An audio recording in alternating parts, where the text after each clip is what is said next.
5 seconds.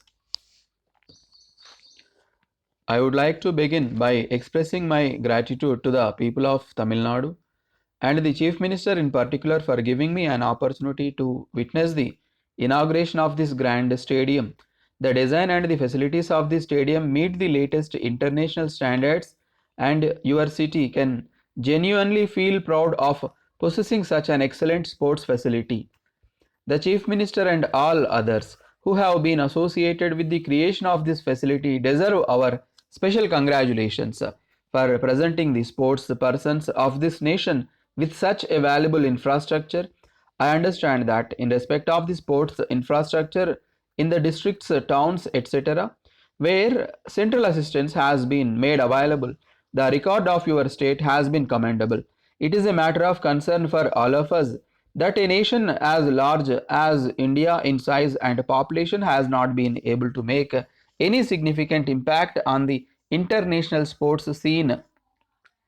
The reasons are very many, including absence of emphasis of investment on this aspect of human resource development and overemphasis on academics, resulting in complete subordination of games to learning in schools and colleges.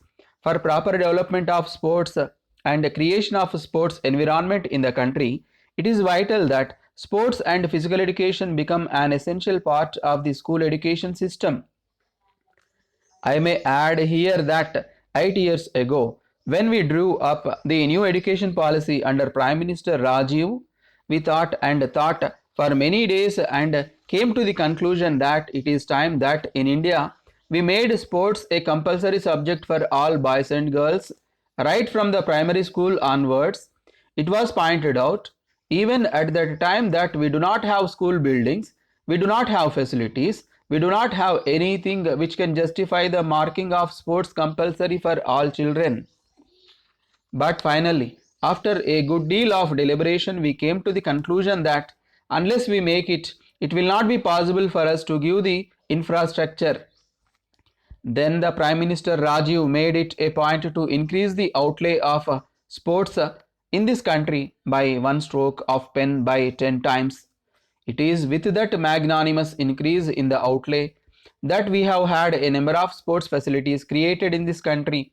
Still, they are very few in number considering the size and the needs of the country. But late Prime Minister will always be remembered for the shot in the arm which he gave to the sports and sports program of this country. I would like to say that we would continue this program, but of course within our own limits of financial stringency. We have never relented on it, but we have not been able to increase very much. I am not sure whether we have increased much in the eighth plan, but we would like to, if at all it is possible. In any case, we do feel that it is time for India to take its proper place in the sports world and to show that as in any other field of activity in which we have excelled ourselves, we have made a mark in the world, we would make a similar mark in the field of sport also. We have to create an environment in the country where sports and physical education are considered as an absolutely essential part of the child's growing up. Parents have to encourage their children who show promise and potential to take up a career of sports, and we as a nation have to encourage our sports persons. Some initiatives have been taken in the past in matters of preferential treatment to meritorious sports persons in admissions to educational institutions and in employment in the public sector.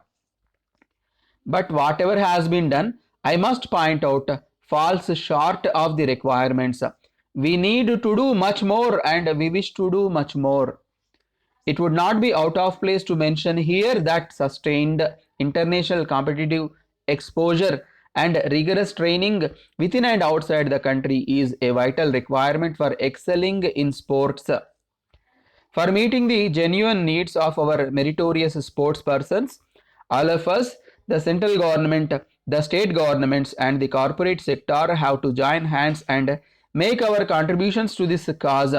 Sports and physical education can become a mass movement in the country only if we create adequate sports facilities on a wide scale.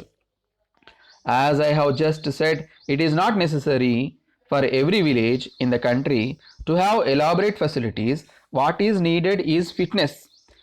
What is needed are the village games which are so popular in the countryside. Those games can be taken and standardized, and we can say that children of the schools in that particular village should be proficient in those games. They need not play cricket there. They need not play tennis there.